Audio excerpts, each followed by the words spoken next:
السلام علیکم ورحمۃ اللہ وبرکاتہ۔ اس وقت ہمارا ملک پاکستان آزمائشوں کی نظر سے گزر رہا ہے، اور قدرتی آفات ہیں، عذاب ہیں، سیلاب ہیں، آزمائشیں ہیں، اور کٹھن صورتحال اور مراحل سے گزر رہا ہے۔ اور جہاں پر منیر اور سواد کے اور ثوابی کے شانگلہ کے حالات آپ کے سامنے ہیں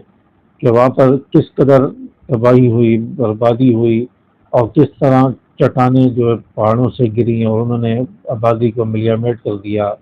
اور پوری آبادی جو ہے صفاقتی سے مٹ گئی، اور لوگوں کی لاشوں کا جو ہے مسئلہ بن گیا۔ اور پھر سیلابی پانی جو داخل ہوا، سیلابی ریلوں نے پوری بستیوں کو تباہ کر دیا، اور پانی کا بہاؤ اتنا شدید تھا کہ اتنا تیز تھا کہ اس نے پورے گھروں کو جو ہے ملیا میٹ کر دیا، اور پانی گھروں کو بہا کے لے گیا، اور پورا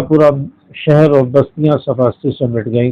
اور لوگ اپنے پیاروں کی لاشوں کو تلاش کر رہے ہیں۔ انہیں اپنے پیاروں کی لاشیں ہی نہیں مل رہی، لوگوں کے مال مویشی جائیدادیں ہر چیز پانی کی نظر ہو گئی، سیلاب کی نظر ہو گئی، عذاب کی نظر ہو گئی۔ تو یہ اللہ تبارک و تعالیٰ کی طرف سے آزمائش بھی ہے اور عذاب بھی ہے۔ اور پھر یہ سلسلہ صرف سوات، منیر اور شانگلہ تک جو محدود نہیں رہا، بلکہ ملتان کے اندر بھی بتایا جا رہا ہے کہ وہاں بھی سیلاب آیا ہے، اور سیلابی پانی گھروں میں داخل ہو چکا ہے۔ اور اسی طرح اسلام آباد کے اندر بھی ہائی الرٹ جاری کر دیا گیا ہے۔ جنگلی کا شہر جنگ، اس کے اندر بھی سیلاب آ چکا ہے، اور کئی سارے دیہاتوں اور کئی ساری اراضی اور زمین کو اس نے اپنی لپیٹ میں لے لیا ہے۔ اور جنگ کے اندر جو ہیڈ کا مقام ہے، ہیڈ تریمو ہے، اور وہاں پر پانی کا بہت زیادہ بہاؤ ہے۔ بعض لوگ تو یہ کہہ رہے ہیں نیوز کے مطابق کہ وہاں سے 4 لاکھ سے زیادہ کیوسک پانی کا ریلا گزر رہا ہے۔ بعض لوگوں کا کہنا ہے کہ 12 لاکھ کے قریب تقریباً کیوسک جو ہے پانی کا ریلا وہاں سے گزر رہا ہے۔ جو دریا کی جو کیپیسٹی ہے، جو دریا جتنا پانی اپنے اندر سمو سکتا ہے، جو اس کی طاقت ہے، اس سے کہیں زیادہ پانی کا بہاؤ ہے۔ اور اس میں ماہرین یہ بھی بتا رہے ہیں کہ دریا کا بند بھی توڑنا پڑ سکتا ہے، اور جب دریا کا بند توڑا جائے گا تو اس سے پھر گاؤں دیہاتوں میں، بستیوں میں سیلابی صورتحال پیدا ہو جائے گی۔ تو بہت ہی کٹھن مراحل سے ہمارا ملک اس وقت گزر رہا ہے۔ پھر یہاں پر پنجاب کے اندر سیلاب آیا ہوا ہے، پھر وہاں لاہور کے اندر سیلاب ہے اور بہت زیادہ تباہی ہے۔ یہاں تک کہ وہاں ایک سوسائٹی ہے، اس سوسائٹی کو دریائے راوی کے پانی نے پورا ڈبو دیا ہے، اور جو بتایا جا رہا ہے کہ قبضے کی جگہ پر بنائی گئی تھی، یا زمین پر قبضہ کیا گیا تھا، ناجائز جگہ تھی، تو اس پر وہ سوسائٹی بنائی گئی۔ تو بہرحال لوگوں کی باتیں ناجائز ہے یا نہیں وہ تو حکومت جانتی ہے، انتظامیہ جانتی ہے۔ تو اس سوسائٹی میں پانی داخل ہوا، اور آدھے گھر پانی میں ڈبوئے ہوئے ہیں، اور لوگوں کو وہاں سے نکلنا پڑا اپنے مال، اپنے سب کچھ چھوڑ کر۔ پھر سب سے زیادہ حیران کن اور افسوسناک بات یہ ہے کہ اتنا پانی بہ جانے کے بعد، اتنا سیلاب آ جانے کے بعد، تباہی ہو جانے کے بعد، اموات ہو جانے کے بعد، ہلاکتیں ہو جانے کے بعد، ابھی بھی پتہ نہیں کون بچے گا، کون نہیں بچے گا، کہاں آزمائش آئے گی، کہاں عذاب آئے گا۔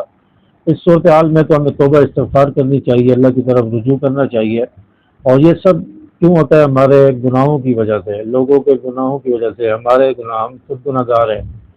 تو ہمارے گناہوں کی وجہ سے یہ سب کچھ ہوتا ہے، اللہ کی طرف سے عذاب آتے ہیں۔ لیکن اس صورتحال میں دیکھنے کو یہ آ رہا ہے اور یہ سننے کو مل رہا ہے کہ جو لوگوں کے مال مویشی پانی میں بہہ کر آ رہے ہیں، لوگ انہیں یہ چوری کر رہے ہیں، لوگ انہیں پکڑ کے اپنے اپنے گھروں میں لے کے جا رہے ہیں، اور جو گھر پانی میں ڈبوئے ہوئے ہیں اور پانی خشک ہو چکا ہے، اور وہاں پر جب لوگ جا رہے ہیں تو وہاں سے مال ہڑپ کرنے کی اور اس کو لوٹنے کی یہ کوششیں ہو رہی ہیں، اور اس کو لوٹا جا رہا ہے۔ اور کئی ساری جگہوں سے جو زیورات یا قیمتی سامان یا نقد رقم یا اس طرح کی چیزیں لوگوں کے ہاتھ لگتی ہیں تو انہیں لوٹا جا رہا ہے، اپنے اپنے گھروں میں لے جایا جا رہا ہے۔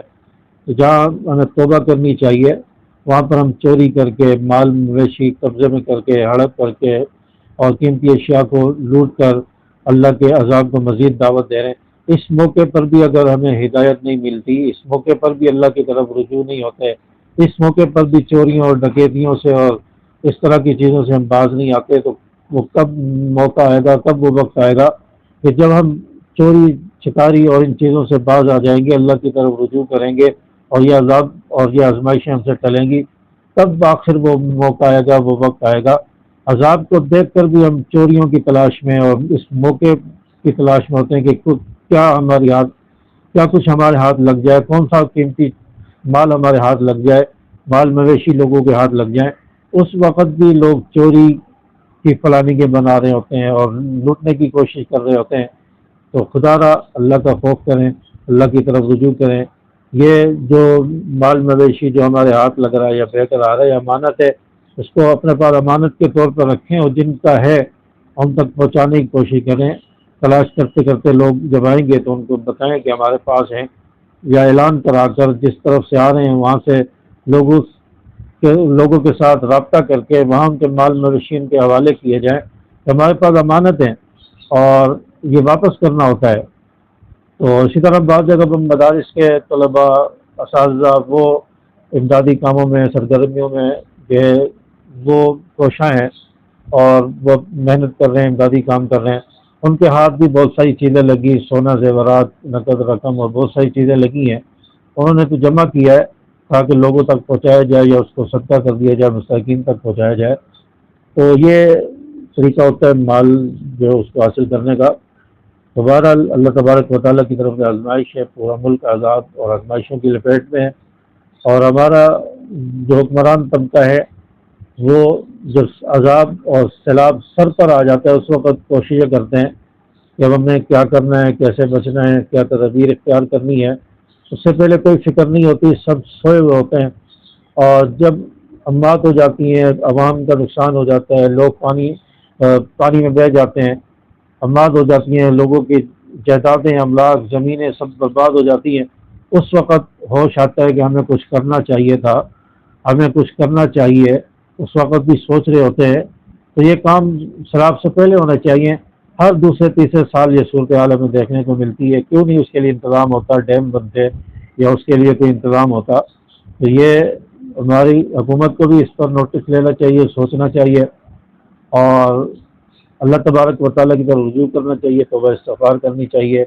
اللہ تعالیٰ ہم سب کے گناہوں کو معاف فرمائے، اس طرح کی آزمائشوں سے ہماری حفاظت فرمائے۔ السلام علیکم ورحمۃ اللہ۔